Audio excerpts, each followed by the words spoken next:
Hey, what's up? It's me, Jessica J, and I was just wondering if you've ever sat and thought to yourself, are there things I shouldn't be doing on a first date? Well, I'm glad you asked, because today I'm going to go over 10 things you absolutely should not be doing on a first date, like you just asked, so that you can cut that shit out right now. For sure, and to make sure you never make any of these mistakes ever again or miss out on another one of my videos, don't forget to hit this subscribe button right here, right now. So the reason it's so important for you to cut these out right now is because it's going to ensure that you actually are able to get to the first date from here on out, and it's going to ensure that you're able to get to a second date from here on out as well. A lot of guys nowadays are suffering from flaking because it's so easy for girls to say, yeah, sure, I'll totally go on a date with you, and then just never show up for the first and the second date, unfortunately. So find out what these are now, take them out of your repertoire, and slide into your first and second dates. So you can slide into first and second and third and bound down from here on out. No, number one, not picking the place for us. So making her pick the place for your first date is gonna make her feel like, okay, does this guy even really want to see me in the first place? Believe it or not, from the comments section, I feel like you guys think that us girls are the player types here, but me and all my friends, for the most part, are the ones who think you guys are the ones playing the field. So if you come out the door with this attitude of, yeah, sure, you pick the spot, I don't care, I'm down for whatever, we're gonna think, okay, he doesn't even have the audacity to pick the place to where he wants to take me. We're gonna think that you're not that serious about taking us anywhere. So that's gonna make us feel like, meh, he's probably meh about seeing me, so I'm gonna be meh about seeing him too. So do yourself a favor, just pick a place, please, for fuck's sake. Thank you. No, number two, picking a place that is like super shady or secluded. So I had a guy pick a place that was like his house, and I was like, yeah, no, bro, I'm like not going to your house where you can like murder me and bury me in your backyard. Listen, we're putting ourselves out on the line, like to meet you for the first time. And if we don't even know you, we don't even know if we're like walking into a death trap. Let's be real. Ted Bundy was like very charismatic. In fact, I'm pretty sure that Zac Efron was cast as him. So I don't care who the fuck you are or how like charming and like so cute and like so sweet you may seem, you better pick a super public, super sunny spot with plenty of witnesses for the first place. Got it?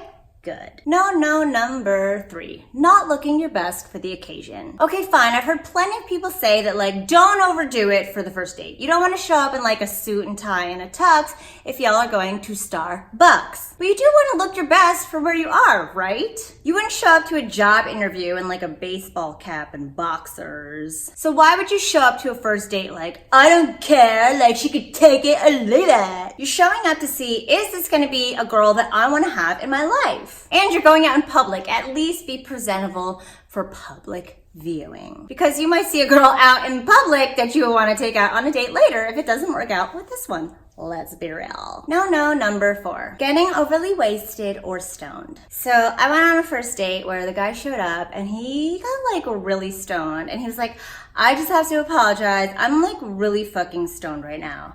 And I was like, don't worry, I'll just get like really fucking drunk. What's the worst that could happen? Well, I'll tell you, the date ended with him getting super paranoid and me feeling really uncomfortable because he was like super quiet. So I got extremely hammered and he walked me home at the end of the night and I said to him, the smell of you makes me want to breastfeed and fuck something at the same time. Yeah, suffice it to say, I was very embarrassed. Granted, that's me, and I am a hot mess. But you don't have to be a hot mess on your first date, so don't get overly stoned and wasted. No, number five, Don't go somewhere you normally wouldn't go. So if you heard of this like super cool reggae spot that like other chicks are having a fun time at and you think she would have a fun time at, but you fucking hate reggae, don't go, because you'll look miserable the entire time and you don't want her to see you looking miserable. Or if like your friend is killing it, bringing all these chicks to like a live country bar, but you hate country music.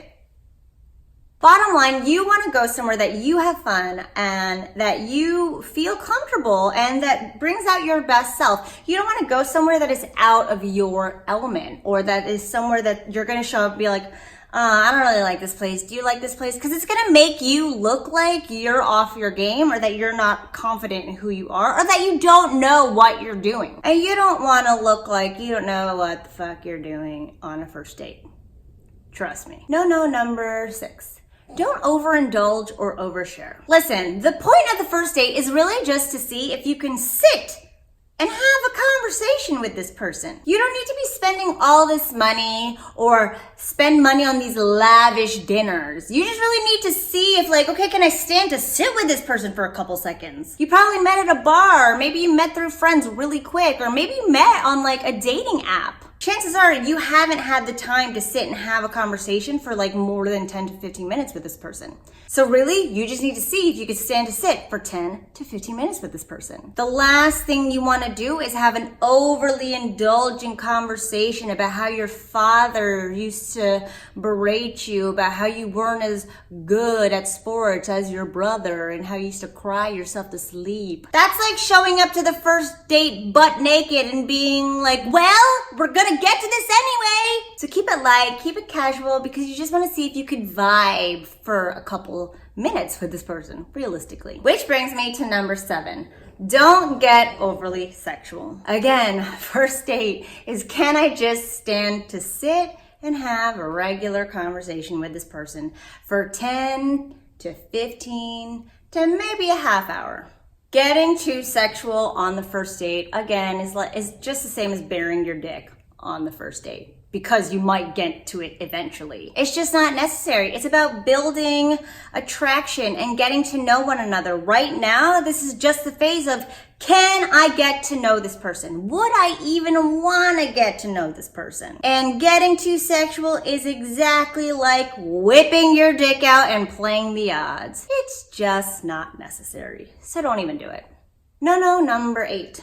Trying to force anything or trying to prove yourself. So a lot of guys think that, okay, just because you got on the date, it means like this has to mean something. I have to see if this is gonna go somewhere, or even I have to show her that I'm the man for her. This needs to, how do I get the second date? How do I show her that like I could totally be the man in her life and that like I'm an alpha, strong, confident man? You need to see if this is gonna be a woman for you. You need to see if this is a woman that you could stand to sit in a car with for 15 minutes. This is why I always suggest getting a coffee on a first date, going for happy hour, going grocery shopping. You might see that she bought nothing but like canned meats and Cheetos. I mean, I fucking love Cheetos. But that might not be your thing. Either way, a big no-no is trying to prove yourself when you need to see if this is a woman who can be in your life. Which brings me to number 9, which is trying to find out everything all at once. Again, this is about trying to see if y'all can vibe in this first given space that you have with one another.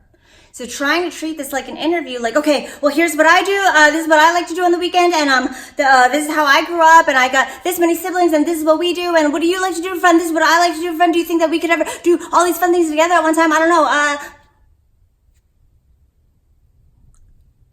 It's just not necessary. Her knowing about your sleep apnea and asking if she's a diabetic and how she feels about you being a diabetic, it's just not necessary. You don't have to need to know about absolutely everything in that first conversation. That's the fun part of dating, is getting to learn about each other as you go on. It's just not gonna happen finding out everything in one sitting. You just need to have a conversation, find out if you like having that conversation, without forcing it on that first meeting. Which brings me to number 10. Biggest no-no of all is not setting up the second date on the spot if you decide that you do enjoy having a conversation with her on that first date. One of the biggest reasons women tend to flake and fall off after the first date is that guys don't set it up right there on the spot. So we don't really have anything to look forward to once we're not in that great energetic chemical reaction state in the first date. So we part ways and then we tend to forget like how great it was sitting with you, and then we get lost in life and like, well, I'm busy this day. Oh, I'm gonna be going away, or like, oh, okay, I'll meet up with you. And then we text, and then you suck at texting and I suck at texting, and somebody told you to never use emojis, and then I don't see any emojis, so you seem freaking dull, and then we lose sight of each other. So if you really had an awesome time, chances are I had an awesome time too. So let's set a second date right now. Fuck it, why not? And then we both have something to look forward to from here on out. So those are the 10 no-nos for date number 1 to make sure you can guarantee to get to date number 2 if that's what you want to do, and to make sure you don't fall victim to the top 10 mistakes that most men are making when it comes to women. Don't forget to enter your email right here so that I can get them right to you. Thanks for watching, and I'll see you guys next time.